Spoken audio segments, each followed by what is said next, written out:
Once, upon a midnight dreary, while I pondered weak and weary over many a quaint and curious volume of forgotten lore, while I nodded, nearly napping, suddenly there came a tapping, as of someone gently rapping at my chamber door. "'Tis some visitor," I muttered, tapping at my chamber door. Only this, and nothing more. Distinctly I remember it was in the bleak December, and each separate dying ember wrought its ghost upon the floor. Eagerly I wished the morrow. Vainly I had sought to borrow from my books surcease of sorrow, sorrow for the lost Lenore, for the rare and radiant maiden whom the angels name Lenore, nameless here, forevermore. And the silken, sad, uncertain rustling of each purple curtain thrilled me, filled me with fantastic terrors never felt before, so that now, to still the beating of my heart, I stood repeating, "'Tis some visitor entreating entrance at my chamber door, some late visitor entreating entrance at my chamber door. This it is, and nothing more." Presently, my soul grew stronger. Hesitating then no longer, "Sir," said I, "or madam, truly your forgiveness I implore, but the fact is I was napping. And so gently you came rapping, and so faintly you came tapping at my chamber door, that I scarce was sure I heard you. Here, I opened wide the door. Darkness there. Nothing more. Deep into that darkness peering. Long I stood there wondering, fearing, doubting, dreaming dreams no mortal ever dared to dream before, but the silence was unbroken.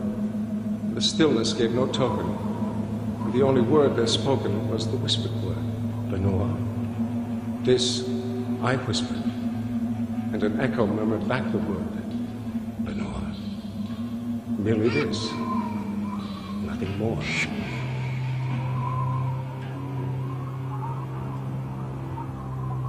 Back into the chamber turning, all my soul within me burning, soon again I heard a tapping, somewhat louder than before. "Surely," said I, "surely that is something at my window lattice. Let me see then what thereat is, and this mystery explore.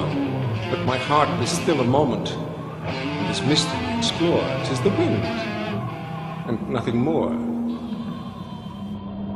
Open here I flung the shutter, when, with many a flirt and flutter, in there stepped a stately raven of the saintly days of yore. Not the least obeisance made he, not a minute stopped or stayed he, but with mien of lord or lady perched above my chamber door, perched upon a bust of Pallas, just above my chamber door, perched and sat, nothing more. Then this ebony bird beguiling my sad fancy into smiling, by the grave and stirred decorum of the countenance it wore.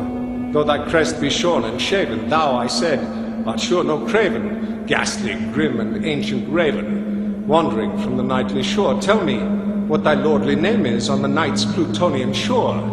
Quoth the raven, "Nevermore."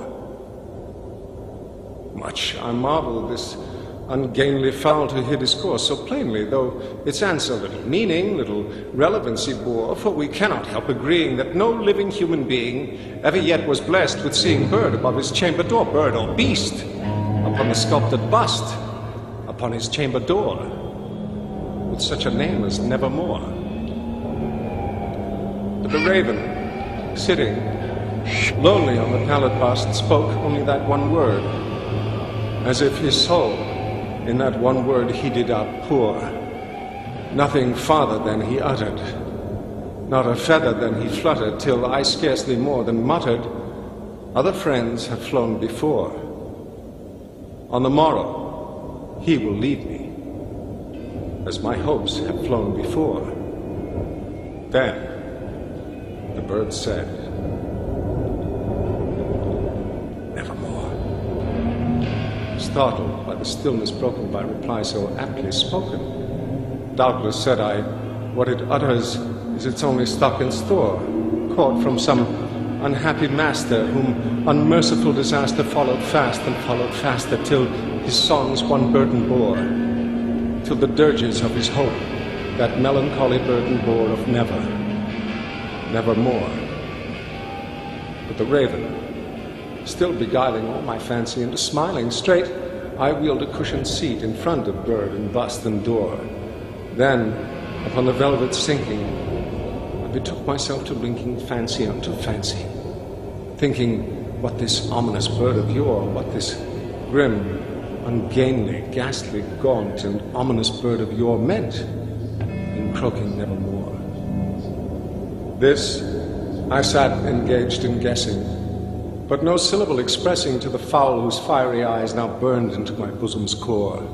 This and more I sat divining, with my head at ease reclining on the cushion's velvet lining that the lamplight gloated o'er, but whose velvet violet lining with the lamplight gloating o'er she shall press on evermore. Then methought the air grew denser, perfumed from an unseen censer swung by seraphim whose footfalls tinkled on the tufted floor. Wretch, I cried, thy God hath lent thee, by these angels he hath sent thee respite, respite and nepenthe from the memories of Lenore. Quaff, O quaff this kind nepenthe, and forget this lost Lenore, quoth the raven, nevermore.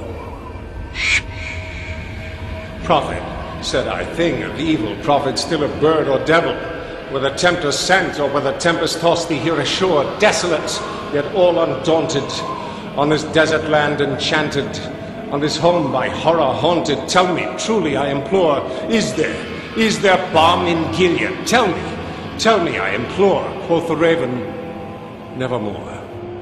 Prophet, said I, thing of evil, prophet still of bird or devil, by that heaven that bends above us, by that God we both adore, tell this soul with sorrow laden, if within the distant Aden it shall clasp a sainted maiden whom the angels name Lenore. Clasp a rare and radiant maiden whom the angels name Lenore, quoth the raven, nevermore. Be that word our sign of parting, bird or fiend, I shrieked upstarting, get thee back into the tempest and the night's Plutonian shore. Leave no black plume as a token of that lie thy soul hath spoken. Leave my loneliness unbroken, quit the bust above my door, take thy beak from out my heart, and take thy form from off my door, quoth the raven, nevermore. And the raven, never flitting, still is sitting, still is sitting on the pallid bust of palace just above my chamber door. To his eyes have all the seeming of a demon's that is dreaming, and the lamplight o'er him streaming throws his shadow on the floor, and my soul, from out that shadow that lies floating on the floor, shall be lifted